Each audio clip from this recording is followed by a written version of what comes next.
अस्सलाम वालेकुम जी, मैं हूं कामरान चौधरी और आप देख रहे हैं केमिस्ट्री विद कामरान चौधरी। बच्चों, आज के लेक्चर में हम लोग एक्सप्लेन करेंगे इंटरमॉलिक्यूलर फोर्सेस को और हाइड्रोजन बॉन्डिंग को। अब इस टॉपिक से रिलेटेड क्वेश्चन कैसे आता है बोर्ड के पेपर में, उसकी मैं आपको स्टेटमेंट बताऊंगा एंड देन फिर हम उसके सोल्यूशन की तरफ जाएंगे। ठीक है, तो चलते हैं आज के लेक्चर की तरफ। सबसे पहले हम लोग स्टेटमेंट देख लेते हैं कि स्टेटमेंट कैसे आएगी। स्टेटमेंट कुछ इस तरह से आती है बच्चों कि define intermolecular forces. Intermolecular forces क्या होती हैं उनको आपने डिफाइन करना है। And explain hydrogen bonding in water. Water में आपने हाइड्रोजन बॉन्डिंग को एक्सप्लेन करना है। And draw a diagram. Water में हाइड्रोजन बॉन्डिंग की आपने डायग्राम भी बनानी है। ठीक है, सो इस तरह से पेपर में क्वेश्चन आएगा और आपने उसको फिर एक्सप्लेन करना होगा। ठीक है, तो चलते हैं इसके सोल्यूशन की तरफ। सबसे पहले तो हम लोग डिफाइन कर लेते हैं इंटरमॉलिक्यूलर फोर्सेस को। अब देखो, नाम से रिप्रेजेंट हो रहा है इंटर, दरमियान में, मॉलिक्यूलर मींस के मॉलिक्यूल्स के दरमियान जो फोर्सेस होती हैं, ठीक है, उनको हम इंटरमॉलिक्यूलर फोर्सेस बोलते हैं। Intermolecular forces are the forces that hold molecules together in liquids और सॉलिड्स। ठीक है, इंटरमॉलिक्यूलर फोर्सेस वो फोर्सेस होती हैं जो बेसिकली लिक्विड या सॉलिड्स में मॉलिक्यूल्स को आपस में जोड़े रखती हैं। ठीक है, इनको हम इंटरमॉलिक्यूलर फोर्सेस बोलते हैं। क्योंकि गैस जो होती है उसमें मॉलिक्यूल्स के दरमियान फोर्सेस नहीं होती। ठीक है, अट्रैक्टिव फोर्सेस नहीं होती, इसी वजह से वो गैस फॉर्म में जो मॉलिक्यूल्स होते हैं वो बहुत दूर दूर होते हैं एक दूसरे से। ठीक हो गया। सो ये इंटरमॉलिक्यूलर फोर्सेस की डेफिनेशन आपको समझ आ गई होगी। ठीक, अब हम चलते हैं टाइप्स ऑफ इंटरमॉलिक्यूलर फोर्सेस। कुछ इंटरमॉलिक्यूलर फोर्सेस की टाइप्स होती हैं, जैसा कि वान डर वाल्स फोर्सेस। अब वान डर वाल्स फोर्सेस क्या होती हैं? मॉलिक्यूल्स के दरमियान जो वीक फोर्सेस होती हैं, कमज़ोर जो कुव्वतें होती हैं, कमज़ोर जो फोर्सेस होती हैं, उनको हम वान डर वाल्स फोर्सेस बोलते हैं। ठीक है, फिर एक टाइप आ जाती है डाइपोल डाइपोल फोर्सेस।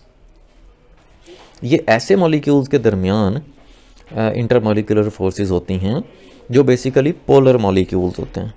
अब पोलर मॉलिक्यूल्स क्या होते हैं? एक मॉलिक्यूल है, उसमें दो एटम्स का अगर इलेक्ट्रोनेगेटिविटी डिफरेंस हो, ठीक है, तो मोर इलेक्ट्रोनेगेटिव एटम के ऊपर पार्शियल नेगेटिव चार्ज आ जाता है और लेस इलेक्ट्रोनेगेटिव एटम के ऊपर पार्शियल पॉजिटिव चार्ज आ जाता है। इस तरह से दो पोल्स बन जाते हैं एक मॉलिक्यूल में, पॉजिटिव पोल और नेगेटिव पोल।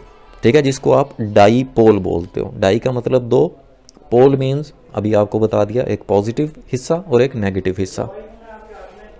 तो दो पोल बन जाते हैं एक मॉलिक्यूल में। जब दो मॉलिक्यूल्स के दरमियान ये फोर्सेस होंगी, ठीक है, तो उनको हम क्या बोलेंगे? Dipole dipole forces. समझ आ गई इस चीज की? फिर इसी तरह से इंटरमॉलिक्यूलर फोर्सेस की एक और टाइप होती है which is hydrogen bonding. Hydrogen bonding में क्या होता है? Strong special force between hydrogen and electronegative atom like oxygen. Hydrogen bonding क्या होती है? हाइड्रोजन जो कि बेसिकली वीक इलेक्ट्रोनेगेटिव एटम है, इसकी इलेक्ट्रोनेगेटिविटी कम होती है। इलेक्ट्रोनेगेटिविटी बेसिकली क्या होती है? इलेक्ट्रॉन्स को अट्रैक्ट करने की जो पावर होती है, जो एबिलिटी होती है। ठीक है, या इस तरह समझ लो, बेचारा हाइड्रोजन कमज़ोर है और ऑक्सीजन जो है वो ताकतवर है, स्ट्रॉन्ग है। ठीक है, अब लेस इलेक्ट्रोनेगेटिव और मोर इलेक्ट्रोनेगेटिव एटम के दरमियान, ठीक है, जो फोर्सेस होती हैं उनको हम हाइड्रोजन बॉन्डिंग बोलते हैं। ठीक है, लेकिन ये होती मॉलिक्यूल्स के दरमियान है, याद रखना। ठीक है, एक ही मॉलिक्यूल्स के अंदर दो या दो से ज़्यादा एटम्स के दरमियान नहीं होती, बल्कि दो या दो से ज़्यादा मॉलिक्यूल्स के दरमियान होती हैं। इसी वजह से तो हम इनको बोल रहे हैं इंटरमॉलिक्यूलर फोर्सेस। समझ आ गई इस चीज़ की? सो ये आपने टाइप्स भी देख ली इंटरमॉलिक्यूलर फोर्सेस की। अब हम देख लेते हैं हाइड्रोजन बॉन्डिंग इन वाटर। जो वाटर मॉलिक्यूल्स होते हैं जिसका फार्मूला H2O होता है, अब उसमें ऑक्सीजन होता है और हाइड्रोजन होता है। ठीक है, ऑक्सीजन इज मोर इलेक्ट्रोनेगेटिव। जैसा मैंने अभी आपको बताया कि ऑक्सीजन जो है वो ज़्यादा स्ट्रॉन्ग है, पावरफुल है। ठीक है, इलेक्ट्रॉन्स को अपनी तरफ अट्रैक्ट करने की जो सलाहियत है, उसकी एबिलिटी है वो ज़्यादा है। जैसे देखो मैंने बताया हुआ भी है, pulls electrons towards itself. Electrons को अपनी तरफ ज़्यादा फोर्स के साथ खींचता है ऑक्सीजन। सो इस वजह से हम कहते हैं कि ये मोर इलेक्ट्रोनेगेटिव है। This makes oxygen slightly negative and hydrogen slightly positive. अच्छा देखो, यहां पे देखो आप एक मॉलिक्यूल के अंदर, ठीक है, ये ऑक्सीजन है और ये दो हाइड्रोजन है। ठीक हो गया। अब इस ऑक्सीजन और इस हाइड्रोजन के दरमियान जो इलेक्ट्रॉन्स शेयर हुए हुए हैं, ठीक है, जो इलेक्ट्रॉन्स शेयर हुए हुए हैं कहां पे, यहां पे, ये ऑक्सीजन का इलेक्ट्रॉन और ये हाइड्रोजन का इलेक्ट्रॉन। ठीक है, अब ये वाले जो दो इलेक्ट्रॉन्स होंगे ना, ये ऑक्सीजन की तरफ ज़्यादा अट्रैक्टेड होंगे, जिस वजह से ऑक्सीजन पर पार्शियल नेगेटिव चार्ज आएगा। ठीक है, ये आपको नज़र भी आ रहा है, ये देखो, ये ऑक्सीजन पर पार्शियल नेगेटिव चार्ज है क्योंकि इलेक्ट्रॉन ऑक्सीजन की तरफ ज़्यादा अट्रैक्टेड है, क्योंकि ऑक्सीजन की इलेक्ट्रॉन्स को खींचने की जो एबिलिटी है वो ज़्यादा है। और हाइड्रोजन से चूंकि दूर हो गए इलेक्ट्रॉन, तो हाइड्रोजन पे देखो पार्शियल पॉजिटिव चार्ज आ गया। समझ आ गई इस चीज़ की? यही मैंने चीज़ यहाँ पे एक्सप्लेन की है कि ऑक्सीजन पे स्लाइटली नेगेटिव चार्ज आ जाएगा और हाइड्रोजन पे पॉजिटिव चार्ज आ जाएगा। ठीक है, अब देखो, ये तो हो गया एक मॉलिक्यूल और ये वाटर का हो गया दूसरा मॉलिक्यूल। अब एक मॉलिक्यूल में ये जो ऑक्सीजन है, ये वाला जो ऑक्सीजन है, ठीक है, ये अट्रैक्ट कर रहा है किसको, दूसरे मॉलिक्यूल में मौजूद हाइड्रोजन को।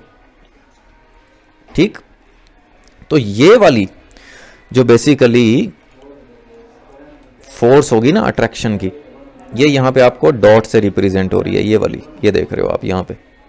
ठीक है, कि एक मॉलिक्यूल में मौजूद मोर इलेक्ट्रोनेगेटिव एटम और दूसरे मॉलिक्यूल में मौजूद लेस इलेक्ट्रोनेगेटिव एटम के दरमियान जो फोर्स है उसको आप क्या बोल रहे हो, हाइड्रोजन बॉन्डिंग बोल रहे हो।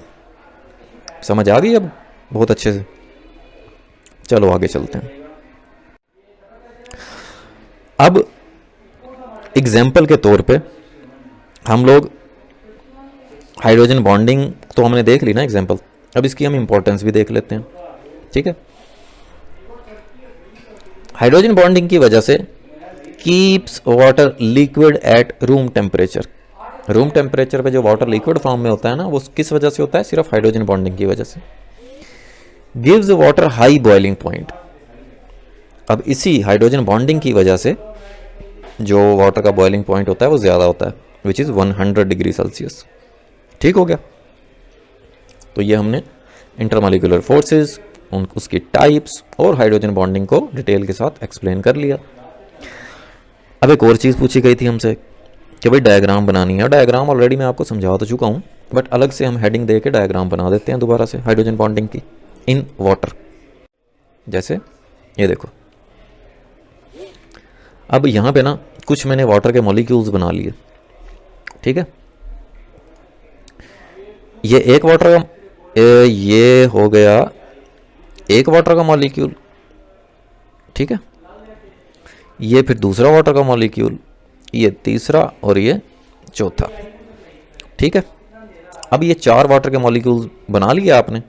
आपस में आपने इनको कैसे जोड़ना है, डॉटेड लाइन से। अब डॉटेड लाइंस कहाँ कहाँ पर लगेंगी, वो लगेगी ऑक्सीजन, एक मॉलिक्यूल का ऑक्सीजन और दूसरे मॉलिक्यूल का हाइड्रोजन, इनके दरमियान। ये देखो, इस मॉलिक्यूल का ऑक्सीजन, ठीक है, ऑक्सीजन, और इस मॉलिक्यूल का हाइड्रोजन, इनके दरमियान देख रहे हो आप, ये डॉटेड लाइन से रिप्रेजेंट हुआ हुआ है, ठीक है। सो इस तरह से आपने कुछ मॉलिक्यूल्स बना के more electronegative atom which is oxygen और दूसरे मॉलिक्यूल में मौजूद हाइड्रोजन के दरमियान डॉटेड लाइन से आपने ये हाइड्रोजन बॉन्डिंग शो कर देनी है, ठीक हो गया। सो इस तरह से आपके इस क्वेश्चन का आंसर कंप्लीट हो जाएगा, सही है। तो होपफुली समझ आ गया होगा आपको बहुत अच्छे से। वीडियो पसंद आई है तो चैनल को सब्सक्राइब ज़रूर कर दिया करें, वीडियो को लाइक और शेयर ज़रूर किया करें अपने फ्रेंड सर्कल में, ताकि दूजियां का भी भला हो जाए कुछ। Thank you very much for watching this video. अल्लाह हाफिज़।